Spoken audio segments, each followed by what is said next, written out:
Hello students, PSC third year के paper third की online class में आप सभी छात्रों का स्वागत है। स्टूडेंट्स, आज हम बीएससी थर्ड ईयर के पेपर थर्ड में अपने चैप्टर 6 के अंतर्गत अपने पार्ट थर्ड को पढ़ेंगे, जो है सॉइल कंजर्वेशन।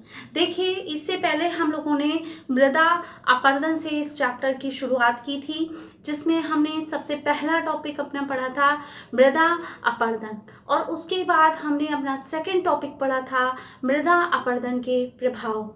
और इसी चैप्टर में आज हम अपना तीसरा टॉपिक पढ़ेंगे सॉइल कंजर्वेशन, यानी मृदा संरक्षण। देखिए, सबसे पहले हम जानते हैं संरक्षण होता क्या है।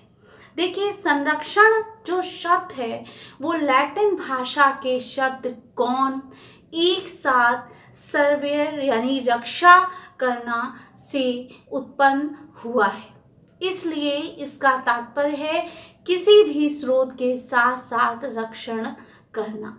अब देखिए, मृदा संरक्षण जो है, उस मृदा संरक्षण का अर्थ होता है मृदा के विनाश को रोकना या फिर उसे बनाए रखने तथा मृदा उर्वरकता की पुनः प्राप्ति के लिए अपनाए गए विभिन्न उपाय।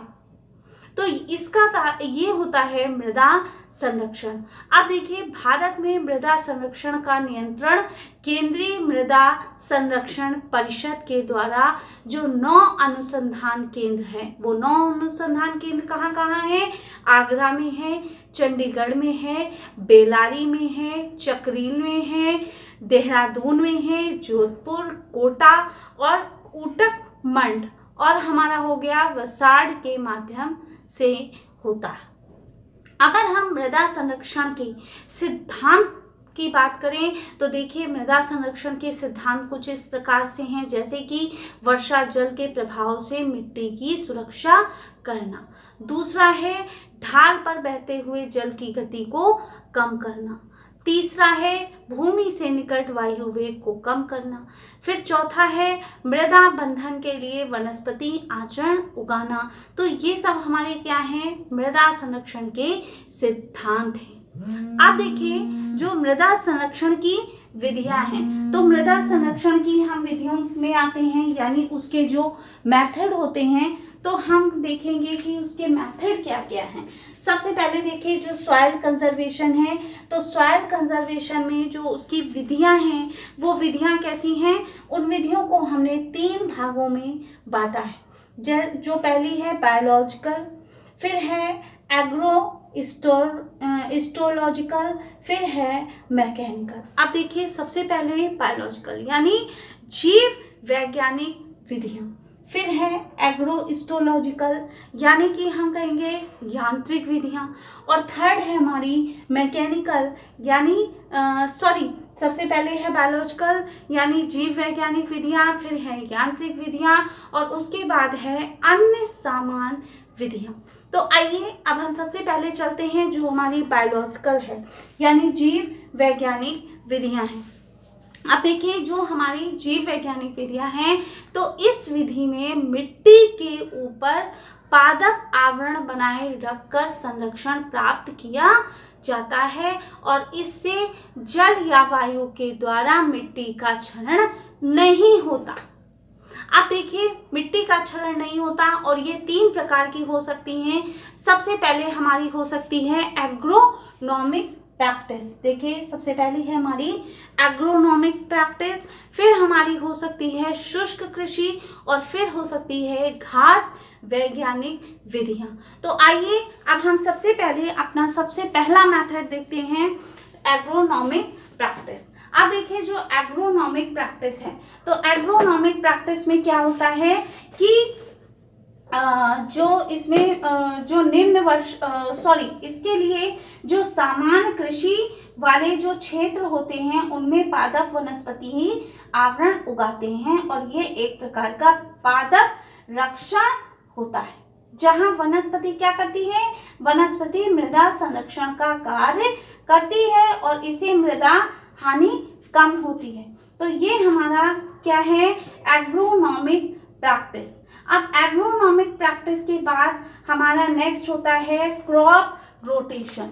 अब देखिए, अगर हम क्रॉप रोटेशन की बात करें तो क्रॉप रोटेशन में क्या चीज़ होती है कि जो क्रॉप रोटेशन है यानी फसल चक्र है, तो फसल चक्र में क्या होता है, यह एक ही खेत में विभिन्न फसल उगाने की विधि होती है। यानी एक खेत है, उसमें हम विभिन्न विभिन्न प्रकार की फसलों को उगा देते हैं। यदि एक ही खेत में प्रति वर्ष एक ही फसल बोई जाती है तो वह नाइट्रोजन जैसे विशेष प्रकार के खनिज को कम कर देती है। अब तो ये तो हो गया क्रॉप रोटेशन, और हम ये भी कह सकते हैं कि यही कारण है कि खाद्यान्नों की खेती के बाद उसी खेत में फलीदार पौधे बोए जाते हैं। तो ये हमारा क्या है, क्रॉप रोटेशन। अब हम आते हैं मिक्स्ड।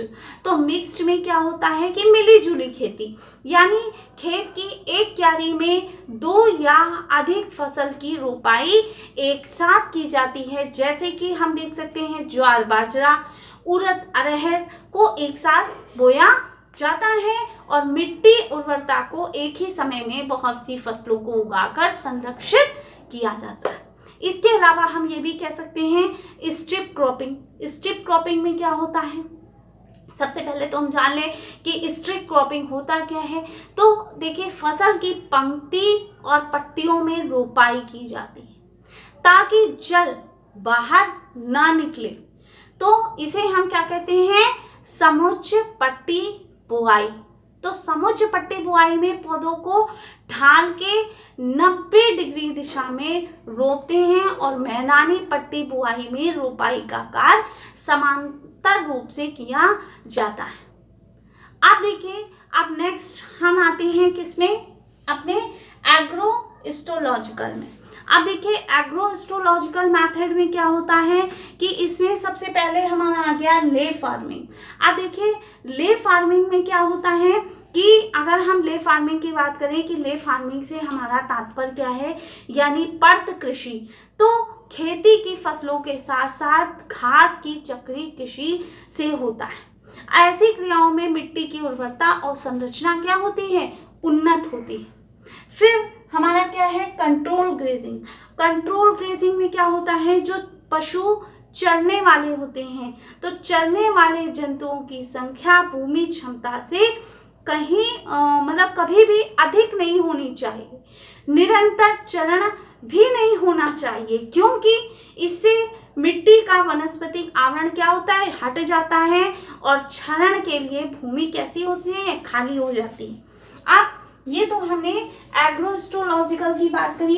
अब हम बात करेंगे किसकी, मैकेनिकल की। आप देखिए, मैकेनिकल जो है, तो मैकेनिकल में क्या होता है कि मैकेनिकल में सबसे पहले आप ये समझ लीजिए कि इस विधि के अंतर्गत संरक्षण की प्राप्ति जो होती है वो जैविक विधियों की पूर्ति द्वारा जल संरक्षण भंडारण के समय वृद्धि और जल के वेग को कम करना और निकल जाने के कारण हुई हानि को रोकने से होती है। अब इसमें क्या होती है, बेसिन होती है, काउंटर होती है, पैन ब्रेकिंग होती है। सबसे पहले हम देखेंगे बेसिन यानी द्रोणी निर्माण, इसको हिंदी में कहते हैं। इस विधि में क्या होता है, देखिए, इस विधि में जो समुच्चय होती हैं उनकी छोटी छोटी जो है द्रोणियां बनाई जाती हैं, जो जल के वेग को घटने और जल रोधन की वृद्धि में सहायता करती हैं। दूसरा हमारा क्या है, काउंटर। काउंटर में क्या होता है कि इस मेथड की अगर हम बात करें तो इस विधि में ढालों पर बहते जल को रोकने और उसे मोड़ने के लिए क्या चैनल्स बनाए जाते हैं। और क्या किया जाता है कि कभी कभी ढाल के आर पार बहुत से प्लेटफॉर्म बनाना भी काफ़ी उपयोगी साबित होता है। अब हम देखेंगे पैन ब्रेकिंग। पैन ब्रेकिंग में क्या होता है, जो भी हम कह सकते हैं अविच्छिन्न कृषि होती है, उसमें क्ले मिट्टी के पात्र में क्या होता है कि अकार्बनिक पदार्थों का निर्माण होता है जो मिट्टी की परंपरागतता को प्रभावित करता है। अब इसे यांत्रिक से तोड़ना होता है ताकि जो उसके मृदा कण हैं उनकी परमेबिलिटी जो है वो बनी रहे और जल बहाव उन्नत हो और मिट्टी का बहाव रुक सके। तो ये सारे हमारे क्या हैं, मेथड हैं किसके, सॉइल कंजर्वेशन के। तो सॉइल कंजर्वेशन में हमने आपको ये सारे मेथड बताए कि कौन कौन से मेथड होते हैं, यानी उसके मेथड में बायोलॉजिकल है, एग्रोस्टोलॉजिकल है, मैकेनिकल है, और इनके अंतर्गत भी हमारे कई पार्ट्स होते हैं जिनके द्वारा हम सॉइल कंजर्वेशन को समझ सकते हैं। तो देखिए, इसी के साथ आज हमारा चैप्टर 6 यहीं पर ख़त्म होता है। आई होप आज का ये टॉपिक और ये पूरा चैप्टर आप सबको समझ में आया होगा। इसके आगे हम अपना नेक्स्ट चैप्टर यानी चैप्टर 7 कल डिस्कस करेंगे। Thank you.